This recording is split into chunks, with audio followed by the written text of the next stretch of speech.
वज़ीर आज़म के मुआविन ख़ुसूसी नदीम बाबर ₹3.25 अरब के असासों के मालिक। कैबिनेट डिवीजन ने तफसीलात जारी कर दी। शहजाद अरबाब के 12 करोड़ 73 लाख, जफ़र मिर्ज़ा के 5 करोड़ 70 लाख के असासे। उस्मान डार ने असासों की मालियत 6 करोड़ जाहिर की। शहबाज गिल के मौजूदा असासों की मालियत 9 करोड़ 44 लाख रुपए। जुल्फी बुखारी पाकिस्तान में 1300 कनाल अराजी के मालिक। बैरून मुल्क भी जायदादें और असासे मौजूद।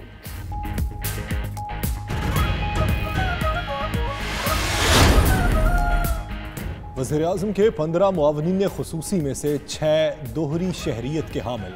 एक मुआविन ख़ुसूसी अमरीकी green card holder Nadeem Babar, Moeed Yusuf और शहजाद कासिम अमरीका की शहरियत रखते हैं। नदीम अफजल के पास कनाडा और जुल्फ़िकार बुखारी के पास बरतानिया की शहरियत भी है। तानिया इदरिस के पास कनाडा और सिंगापुर की नेशनलिटी। शहबाज गिल के पास अमरीका का ग्रीन कार्ड है।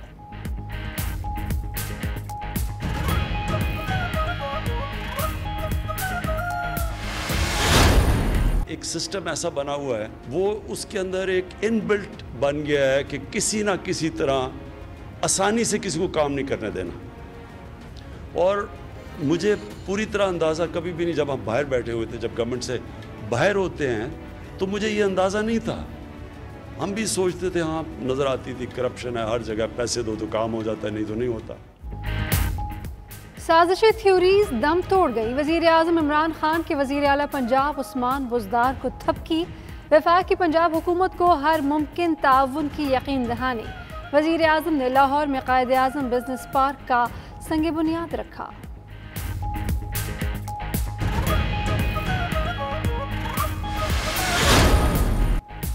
पंजाब में निचली सतह पर करप्शन का खात्मा न होने पर वज़ीर आज़म बरहम। करप्शन के मुतल्लिक मियांवाली, लाहौर और दीगर अजला से बहुत कुछ पता चला। इदारे क्या कर रहे हैं? करप्शन खत्म करने के लिए ठोस इक़दाम किए जाएं। वज़ीर आज़म की हिदायत। अरकान कौमी असम्बली ने शिकवा किया, वज़ीर आला उनसे कम मिलते हैं। वज़ीर आज़म की उस्मान बुज़दार को अरकान के तहफ़्फ़ुज़ात दूर करने की हिदायत।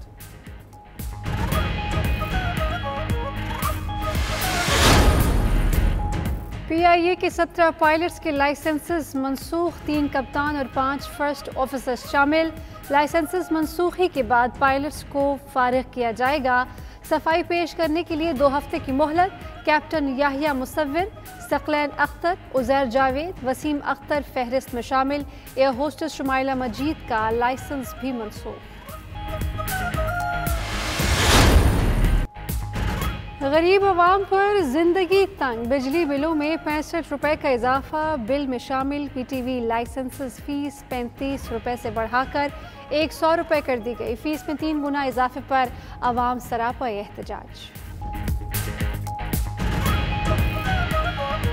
जो फीस 35 रुपए थी, अब वो 100 रुपए आवाम से वसूल करके आवाम की रही सही कमर जो है ना वो तोड़ दी जाए। हर चीज़ में इतनी महंगाई है, अब ऊपर से ये PTV की कॉस्ट, आवाम का तो जीना दोबारा कर दिया। आगे ही बिजली के बिलों पे आगे इतना टैक्स था PTV का, हुकूमत ने मजीद बढ़ा के आवाम पे और बोझ बढ़ा दिया है। आवाम हो जाएं होशियार, महंगाई का एक और बम गिरने को तैयार। दवासाज कंपनीज को कीमतें 7 से 10% तक बढ़ाने का इख्तियार। हुकूमत ने बुनियादी अद्वियात 7%, दीगर अद्वियात की कीमतों में 10% इजाफे की इजाजत दे दी।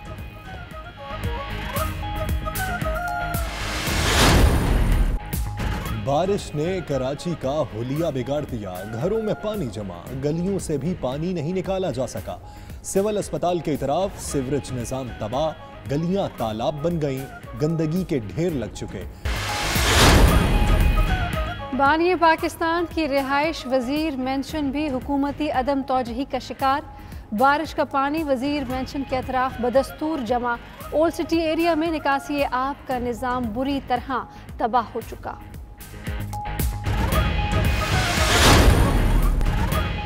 पेट्रोल का बहरान टल गया। पेट्रोलियम डिवीजन से मुज़ाकरात कामयाब। ऑयल टैंकर्स कॉन्ट्रैक्टर्स की हड़ताल खत्म।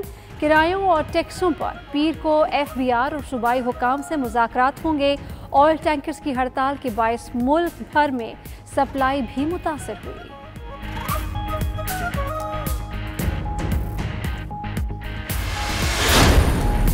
ईरान में रेलवे के बाद भारत के हाथ से एक और मंसूबा निकलने के करीब। भारत 10 साल से जारी अहम ईरान गैस फील्ड मंसूबे से भी महरूम हो जाएगा। भारतीय वज़ीर ख़ारजा का कहना है ईरान खलीज फार्स में गैस फील्ड को अपने तौर पर तैयार करेगा। ईरानी नेशनल ऑयल कंपनी के सरबराह का कहना है गैस फील्ड तैयार करने के लिए नया ऑपरेटर तैयार कर लिया है।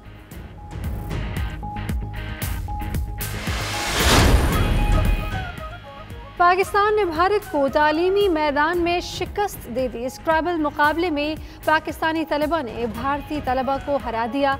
अंडर 12 और अंडर 15 कैटेगरी में कराची के स्कूल ने दिल्ली के स्कूल को शिकस्त दी।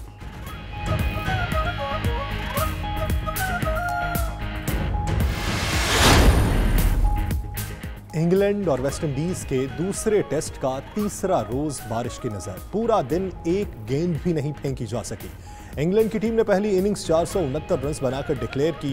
बेन स्टोक्स ने 176, ओपनर डॉम सेबली ने 120 रन बनाए। जवाब में वेस्टइंडीज ने पहली इनिंग्स में एक विकेट पर 32 रन बनाए।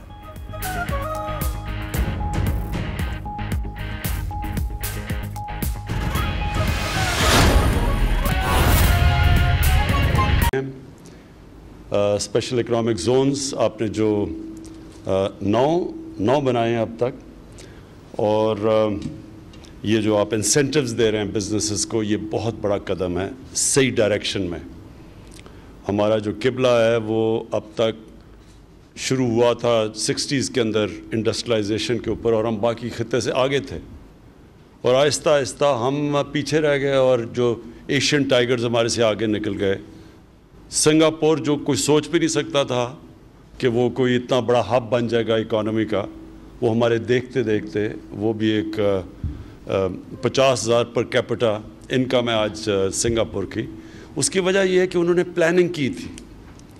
हमारी जो प्लानिंग थी 60s के बाद, हमारी प्लानिंग का सिस्टम ही सारा चला गया। हमारी प्लानिंग कमीशन ही ख़त्म हो गई, जो एक वक्त पे हमारी प्लानिंग कमीशन की वजह से हमारे जो फर्स्ट 5 ईयर इकोनॉमिक प्लान्स थे वो कोरिया, साउथ कोरिया जैसे मुल्क ने लिए, मलेशिया ने लिया, और वो आगे निकल गए वो लेके। लेकिन हमने जो एक वक्त पे एक मिसाल थी डेवलपिंग वर्ल्ड की, हम पीछे रह गए। तो उसकी बहुत बड़ी वजह यह है कि हम आगे का नहीं सोचते। हमारी सिर्फ प्लानिंग होती है कि इलेक्शन कैसे जीतना है, इलेक्शन से पहले कौन सी ऐसी चीज़ करें जो लोगों को नज़र आ जाए, उसको फिर हम अरबों रुपए उसको इश्तिहारात दें, और उसके बाद इलेक्शन उसके ऊपर जीतने की कोशिश करें। ये शॉर्ट टर्म प्लानिंग की वजह से आज पाकिस्तान जो मेरा ये मान का हिस्सा है कि ये वो मुल्क है जिसके अंदर सबसे ज़्यादा पोटेंशियल है। इस सारे एरिया से सबसे ज़्यादा पोटेंशियल पाकिस्तान का, जो कि 60s के अंदर नज़र आ रहा था। ये जो प्रेडिक्शंस की जा रही थी 60s में कि पाकिस्तान ये सारे खित्ते को लीड करेगा इकनॉमिकली, तो ये तो आपने बड़ा ज़बरदस्त काम किया। इसकी लोकेशन भी मैं देख रहा था, बड़ी ज़बरदस्त है, मोटरवे के ऊपर है, परफेक्ट लोकेशन है, 2 हब्स हैं, फैसलाबाद और लाहौर उसके बीच में है। तो ये बड़ा ज़बरदस्त आपने ये जो इसकी लोकेशन की है। इसके जो भी आपकी उस्मान, जो भी आपके मसले मसाइल होंगे फेडरल गवर्नमेंट से, मैं आपको गारंटी करता हूँ आपके पास एक बड़ा डायनामिक इंडस्ट्रीज़ मिनिस्टर बैठा हुआ है, हमाद अज़हर। हमाद को आपने बताना और वो उसका काम होगा कि आपके सारे मसले हल करे। मैंने ये रियलाइज़ किया है कि हमारा अनफॉर्चुनेटली सिस्टम जो है, हमारा जो सारा निज़ाम है पाकिस्तान में, जो सारा जिसको रेड टेप कहते हैं, जो सारा जो गवर्नमेंट जिसका काम होना चाहिए फैसिलिटेट करना प्राइवेट सेक्टर को, वो सारा निज़ाम डीजेनरेट करके ख़राब होते होते उधर पहुंच गया है कि वो एक रुकावट बन गया है डेवलपमेंट के सामने। हर किस्म की रुकावट वो यानी जिधर नहीं भी ज़रूरत होती उधर भी रुकावट डाल देते हैं। मुझे तो ऐसे लगता है कि कई दफ़ा एक सिस्टम ऐसा बना हुआ है, वो उसके अंदर एक इनबिल्ट बन गया है कि किसी ना किसी तरह आसानी से किसी को काम नहीं करने देना। और मुझे पूरी तरह अंदाज़ा कभी भी नहीं, जब हम बाहर बैठे हुए थे, जब गवर्नमेंट से बाहर होते हैं, तो मुझे ये अंदाज़ा नहीं था। हम भी सोचते थे, हाँ नज़र आती थी करप्शन है हर जगह, पैसे दो तो काम हो जाता है, नहीं तो नहीं होता, वो तो नज़र आ रहा था। लेकिन क्योंकि हमारा फ्लैगशिप प्रोग्राम था और है, और इंशाल्लाह पूरा भी होगा, कि हमने इस मुल्क में आम आदमी के लिए घर बनाने हैं, अफोर्डेबल हाउसिंग। हमने जो प्लान बनाया हुआ है कि 50 लाख घर हमने बनाने हैं 5 सालों में, जिनमें से वो घर होंगे जो कि एक आम आदमी जो तसव्वुर भी नहीं कर सकता अपना घर ख़रीदने के लिए, उसके लिए हम आसानियाँ पैदा करें ताकि वो घर बना सकें।